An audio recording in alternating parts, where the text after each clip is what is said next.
وزیر اعظم شہباز شریف شمالی وزیرستان میں شہید ہونے والے فوجی افسران کے گھر پہنچ گئے۔ شہباز شریف نے تلہ گنگ میں کیپٹن احمد بدر اور راولپنڈی میں لیفٹیننٹ کرنل سید کاشف علی شہید کے گھر جا کر تعزیت کی۔ وزیر اعظم نے کیپٹن احمد بدر شہید کے والد کو گلے سے لگایا اور دلاسا دیا۔ کہا کہ شہداء قوم کے ماتھے کا جھومر ہے، قربانیاں کبھی رائیگاں نہیں جانے دیں گے۔ قوم کے بہادر سپوت مادر وطن پر قربان، دشمن کے ناپاک عزائم خاک میں ملا کر شجاعت کی تاریخ رقم کر دی۔ وزیر اعظم نے شہداء کے گھر جا کر اظہار تعزیت کیا، اہل خانہ کے ہمت، حوصلے اور جذبہ حب الوطنی کو سراہا۔ انہوں نے کیپٹن احمد بدر شہید کے والد کرنل ریٹائرڈ بدر الدین کو گلے سے لگایا اور انہیں دلاسا دیا۔ ٹیررسٹ ان کا خاتمہ بہت ضروری ہے، لیکن آپ کے جو جوان بیٹے نے، کیپٹن صاحب نے جو جس جرأت اور بہادری کا دہشت گردوں کا مقابلہ کیا، ان کو جہنم رسید کیا اور خود جامع شہادت نوش کیا۔ شہید کے والد کہتے ہیں انہیں اپنے بیٹے کی شہادت پر فخر ہے۔ Allah gave me after 23 years the only and only son, unmarried. اللہ کو منظور تھا.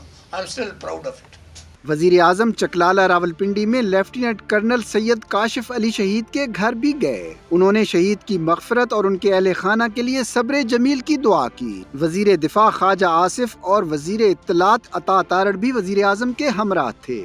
16 مارچ کو شمالی وزیرستان کے علاقے میر علی میں دہشت گردوں کے حملے میں پاک فوج کے 7 جوان شہید ہوئے تھے، جبکہ کلیئرنس آپریشن میں 6 دہشت گردوں کو ہلاک کر دیا گیا تھا۔ ایک اور اہم خبر، پاکستان اور IMF کے درمیان مذاکرات میں توسیع کا امکان ہے۔ ذرائع کے مطابق IMF وفد اور معاشی ٹیم کے درمیان کل مختصر مذاکرات ہوں گے۔ اس حوالے سے بات کریں گے بیورو چیف اسلام آباد میاں شاہد سے۔ شاہد بتائے گا۔ جی 14 تاریخ کو IMF کے ساتھ مذاکرات کا آغاز ہوا تھا، 18 تاریخ تک یہ مکمل ہونے تھے۔ آج امکان تھا کہ مذاکرات مکمل ہو جائیں، لیکن ایک دن کی توسیع کر دی گئی ہے اور IMF کے مذاکرات کل تک جو ہے وہ چلے گئے ہیں اور کل مختصر مذاکرات ہوں گے۔ اور کل کے مذاکرات میں جو لیٹر آف انٹینٹ بات ہوگی اور اس کے علاوہ جو نیا قرض پروگرام ہے اس پر بھی بات کی جائے گی، کیونکہ اپریل کی 17 تاریخ کو واشنگٹن میں نئے پروگرام کے لیے آغاز ہونا ہے اور اب سٹاف لیول کے مذاکرات میں اگر کل مذاکرات مکمل ہو جاتے ہیں تو کل لیٹر آف انٹینٹ جو ہے وہ دے دیا جائے گا اور اس کے بعد پاکستان کو 1.1 ارب ڈالر کی جو قسط ملنی ہے اس کی راہ ہموار ہو جائے گی اور ایگزیکٹو بورڈ کے اجلاس کے بعد یہ قسط مل جائے گی۔ لیکن نئے پروگرام کے لیے اپریل میں مذاکرات ہوں گے، اس کے لیے کل مختصر ایک نشست ہوگی۔ جی ٹھیک ہے، بہت شکریہ آپ کا۔ پنجاب اور خیبر پختونخوا کے صارفین کے لیے گیس 147% مہنگی کرنے کی تیاریاں شروع کر دی گئی۔ سوئی ناردرن نے اوگرا کو درخواست دے دی ہے۔ درخواست منظور ہوئی تو یہ رواں مالی سال میں گیس کی قیمتوں میں تیسرا اضافہ ہوگا۔ شہری کہتے ہیں کہ گیس تو ملتی ہی نہیں اور یہ قیمت اور بڑھانے جا رہے ہیں۔ حکمران ریلیف نہیں دے سکتے تو کم از کم مہنگائی میں اضافہ بھی تو نہ کریں نا۔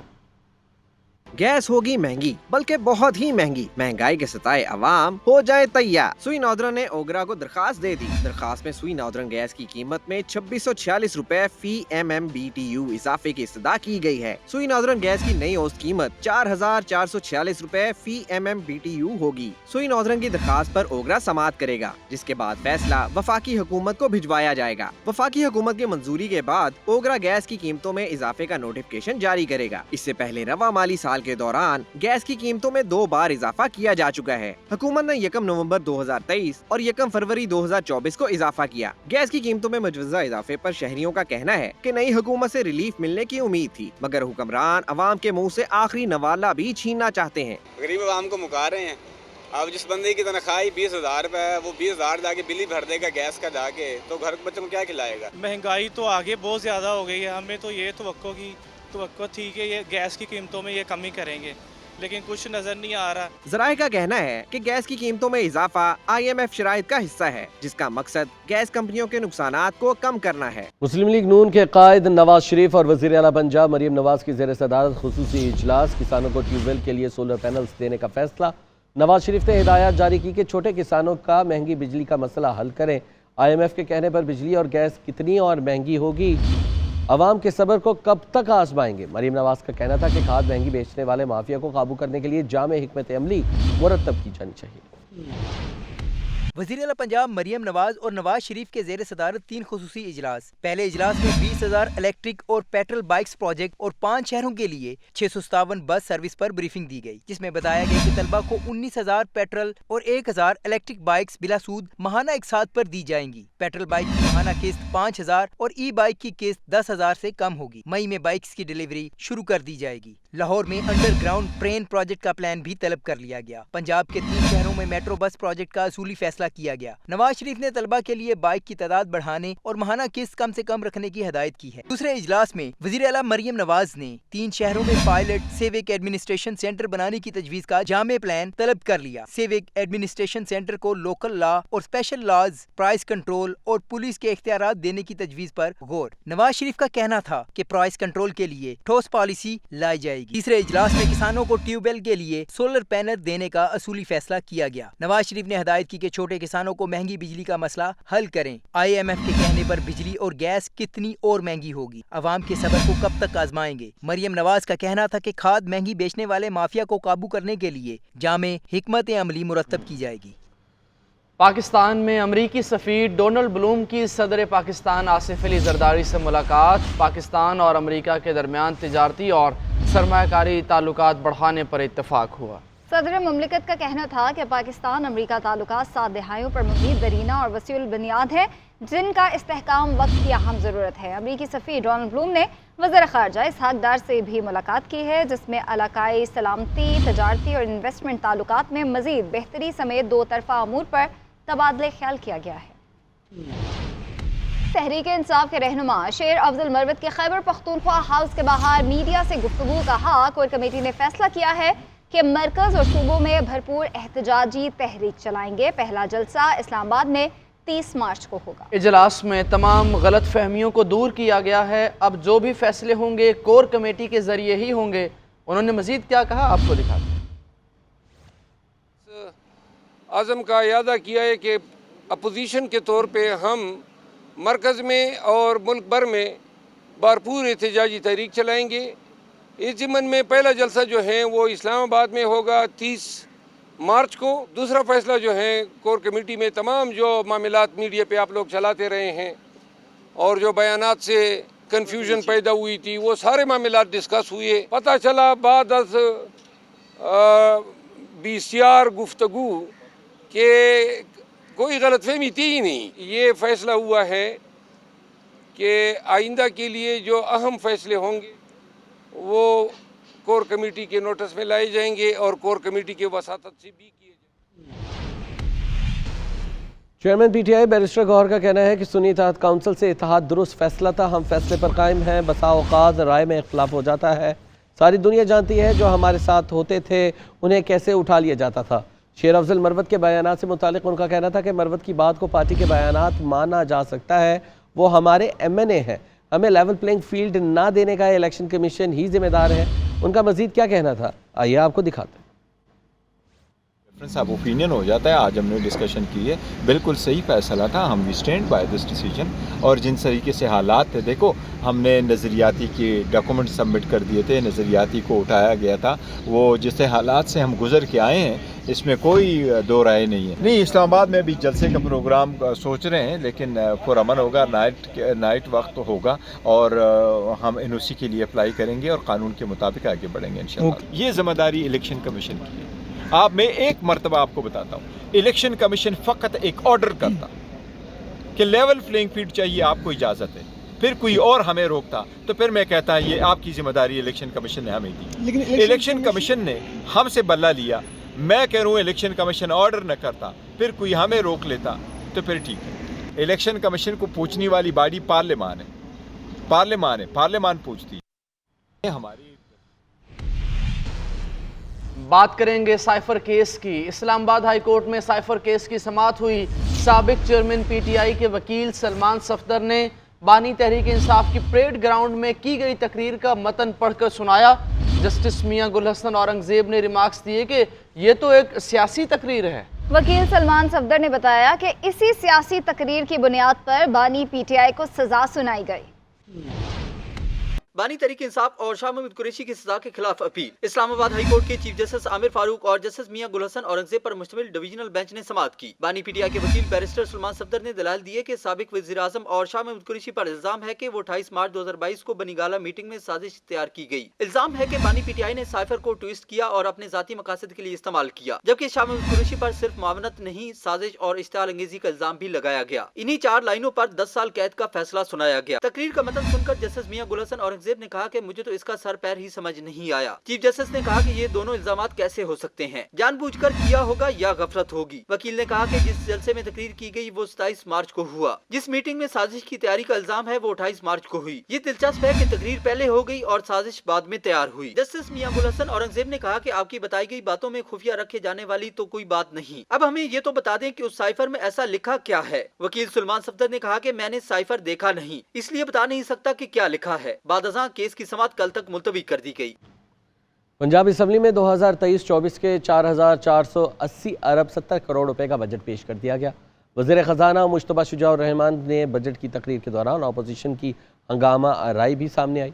अपोजिशन अरकान ने बजट और एजेंडे की कॉपीज़ भी फाड़ दी और इजलास में वज़ीरिस्तान में सिक्योरिटी फोर्सेस पर हमले की मजम्मत और शहदा के लिए फातह खानी भी की गई। मज़ीद क्या तफसीलात है, आइए जानते हैं इस रिपोर्ट में। पंजाब असम्बली का इजलास स्पीकर मलिक मोहम्मद अहमद खान की ज़ेर सदारत 2 घंटे 20 मिनट की ताख़ीर से शुरू हुआ। बजट तकरीर शुरू होते ही ऐवान में अपोजिशन की जानिब से नारेबाजी शुरू कर दी गई, एजेंडे की कापियाँ फाड़ दी गईं। वज़ीर ख़जाना ने अपनी तकरीर के दौरान बताया कि माली साल 2023-24 के लिए तरक्याती बजट 655 अरब रुपए मख्तस किया गया है। सेहत के लिए 473.6, तालीम के लिए 596 अरब, तामीरात के लिए 382 अरब और लोकल गवर्नमेंट के लिए 127.7 अरब रुपए का बजट मख्तस किया गया है। 1 अरब रुपए की लागत से पंजाब में मुफ्त वाईफाई शुरू किया जाएगा। 50 करोड़ रुपए की लागत से पहली बार सूबाई डाटाबेस अथॉरिटी कायम की जा रही है। 1 अरब रुपए की लागत से ग्लोबल IT सर्टिफिकेशन प्रोग्राम शुरू किया जाएगा। ज़राअत पर 25.6 अरब रुपए सब्सिडी के लिए मख्तस। रमजान पैकेज के लिए 30 अरब रुपए का बजट मंजूर। गंदम के कर्जे की अदायगी के लिए 264 अरब रुपए, जबकि हिफ्ज़ान सेहत के तौसीब प्रोग्राम के लिए 11.4 अरब रुपए मख्तस किए गए हैं। वज़ीर ख़जाना ने बताया कि महकमा एक्साइज से 45 अरब 50 करोड़ रुपए महसूलात की वसूली मुतवक्को है। नॉन टैक्स रेवेन्यू की मद में 231 अरब 80 करोड़ रुपए का तखमीना लगाया गया है। 513 अरब 73 करोड़ रुपए तनख्वाहों की मद में रखे गए हैं। पंजाब रेवेन्यू अथॉरिटी से 240 अरब रुपए, बोर्ड ऑफ रेवेन्यू से 99 अरब 20 करोड़ रुपए का तखमीना लगाया गया है। सूबाई महसूलात 625 अरब 30 करोड़ रुपए है। NFC अवार्ड के तहत वफाक के काबिल तकसीम मुहासिल से 2706 अरब 40 करोड़ रुपए हासिल होंगे। सेनेट की 48 नशिस्तों के लिए इंतखाबात 2 अप्रैल को होंगे। वफाकी वज़ीर ख़जाना मोहम्मद औरंगजेब, अनवारुल हक काकड़, आहद चीमा, रऊफ सिद्दीकी, जुल्फी बुखारी, परवेज़ रशीद, मुसद्दिक मलिक और हामिद खान के कागजात नामजदगी दुरुस्त करार दे दिए गए। सेनेट की 48 नशिस्तों पर इंतखाबात। इलेक्शन कमीशन ने जांच पड़ताल के बाद सेनेट के उम्मीदवारान वफाकी वजीर मोहम्मद औरंगजेब, अनवारुल हक काकड़, आहद चीमा, रऊफ सिद्दीकी, परवेज रशीद, मुसद्दिक मलिक, मुस्तफ़ा रमदे, राजा नासिर अब्बास, एजाज हसन मिनहाज, फाइजा मलिक, अनुश रहमान, बुशरा अंजुम भट्ट के कागजात नामजदगी दुरुस्त करार दे दिए। PTI के रहनुमाओं हामिद खान, सैयद जुल्फी बुखारी, वलीद इकबाल, मंजूर भुट्टा और महजबीन के कागजात नामजदगी भी दुरुस्त करार पाए। बलोचिस्तान में नेशनल पार्टी के जान बलीदी और मुस्लिम लीग नून के नसीमुर रहमान के कागजात दुरुस्त करार पाए। पीपल्स पार्टी की हुस्ना बलोच और JUI के मौलाना वासे के कागजात की जांच पड़ताल भी मुकम्मल कर दी गई। जुमेरात को कागजात नामजदगी मंजूर या मुस्तरद होने के खिलाफ अपीलें दायर हो सकेंगी। ट्रिब्यूनल की जानिब से अपीलों पर फैसले 25 मार्च तक होंगे। इस्लामाबाद की 2, पंजाब और सिंध की 12-12, जबकि खैबर पख्तूनख्वा और बलोचिस्तान की 11-11 नशिस्तों पर 2 अप्रैल को इंतखाब होगा। स्टेट बैंक ऑफ पाकिस्तान ने मॉनिटरी पॉलिसी का ऐलान कर दिया। शुर्रा सूद को मुसलसल छठी बार 22% पर बरकरार रखा गया है। मरकजी बैंक के मुताबिक महंगाई में तवक्को के मुताबिक कमी हुई, जबकि रवां बरस शुर्रा नमो भी 2 से 3% तक रहने की उम्मीद है। दूसरी जानिब मुआशी माहिरीन ने स्टेट बैंक के शुर्रा सूद को बरकरार रखने के फैसले पर हैरत का इजहार किया है। इसी हवाले से राशिद खान की रिपोर्ट देखिए। स्टेट बैंक का शरह सूद मुसलसल छठी बार 22% पर बरकरार रखने का ऐलान। मरकजी बैंक से जारी होने वाले एलामिये के मुताबिक मॉनेटरी पॉलिसी कमेटी के इजलास में शरह सूद को एक बार फिर 22% पर बरकरार रखने का फैसला किया गया, जबकि रवां बरस मौशी शरह नमू 2 से 3% तक रहने की उम्मीद जाहिर करते हुए इसमें सबसे अहम किरदार ज़राई शोबे की कारकर्दगी को करार दिया गया है। साबिक नायब सदर FPCCI शब्बीर मंशा ने महंगाई में कमी के बावजूद भी स्टेट बैंक के शरह सूद को बरकरार रखने के फैसले पर हैरत का इजहार किया। गवर्नमेंट के पास कुछ फिस्कल स्पेस होती ताकि कुछ वो उसमें अवाम की बेहतरी के लिए काम कर सकती, टैक्सेस के कलेक्शन या दूसरे अवामिल जिसमें अवामुन्नास का फ़ायदा हो। तो स्टेट बैंक की इस पॉलिसी से तो हमें काफ़ी मायूसी हुई और हम ये उम्मीद करते थे कि इसमें कुछ कमी आएगी। मरकजी बैंक के मुताबिक महंगाई में तवक्को के मुताबिक कमी होना शुरू हो गई है, जिसको सितंबर 2025 तक 5 से 7% लाने के लिए मौजूदा पॉलिसी का तसलसल जरूरी है। फरवरी में महंगाई की शरह 23.1% रही थी। राशिद खान, GNN, कराची। रमजानुल मुबारक में मुखय्यर हजरात जहां मर्दों के लिए इफ्तार का एहतमाम करके सवाब समेटते हैं, तो वहीं पे पेशावर में एक तंजीम ऐसी भी है जो ख़वातीन के लिए भी खुसूसी इफ्तार दस्तरख्वान का एहतमाम करती है। इस दस्तरखान में कितनी ख़वातीन रोज़ाना इफ्तार करती हैं और पकवानों में क्या क्या शामिल होता है, अलिशबा खटक की रिपोर्ट देखिए। बरकतों, रहमतों और सवाब समेटने का महीना। इस बाबरकत महीने में जहां रोजेदार जिक्र, अस्कार और इबादत करके ज्यादा से ज्यादा अजर समेटने की कोशिश करते हैं, तो वही मुखय्यर हजरात की जानिब से मुख्तलिफ शाहराहों पर इफ्तार दस्तरखान का एहतमाम भी किया जाता है। पेशावर हयाताबाद में मर्दों के साथ खवातीन के लिए भी दस्तरखान लगाया जाता है, जहाँ बूढ़े बुजुर्ग, बच्चों और बड़ों के साथ खवातीन भी रोजा इफ्तार करती है। ये एहसास दिलाते हैं कि उनको घर का खाना मिले, उनको घर का सिस्टम जो है वो अरेंज हो। और ये हमने एक बहुत बड़ी चीज़ नोट की है कि इस साल दस्तरखान की तादाद बहुत ज़्यादा बड़ी है, लेकिन we are thankful to our donors. मुंतज़मीन के मुताबिक 6 साल से लगने वाले इस दस्तरखान में रवां साल पहली बार खवातीन के लिए बाइज़्ज़त तरीके से इफ्तार का एहतमाम किया गया है, जिसके बाइस रोज़ाना 25 से ज़ायद खवातीन यहाँ रोज़ा इफ्तार करती है। फ़ीमेल जैसे कि कंफर्टेबल ज़्यादा होती हैं फ़ीमेल्स के साथ ही बात करने में, तो मैं इनके साथ एज अ वॉलंटियर आई हूँ और लुक आफ्टर करती हूँ इनकी फ़ीमेल साइड को। चावल, उसके साथ समोसा, जलेबी और शरबत, खजूर और तलकारी जो है वो हम सालन जो है वो देते हैं यहाँ पे। हयाताबाद में लगने वाले इस दस्तरखान में रोजाना 300 से ज्यादा रोजेदारों के लिए खजूर, समोसे, चावल, पल के साथ मीठे में जलेबी का भी एहतमाम किया जाता है। कैमरामैन अरसलान टकर के साथ अलिशबा खटक, GNN पेशावर।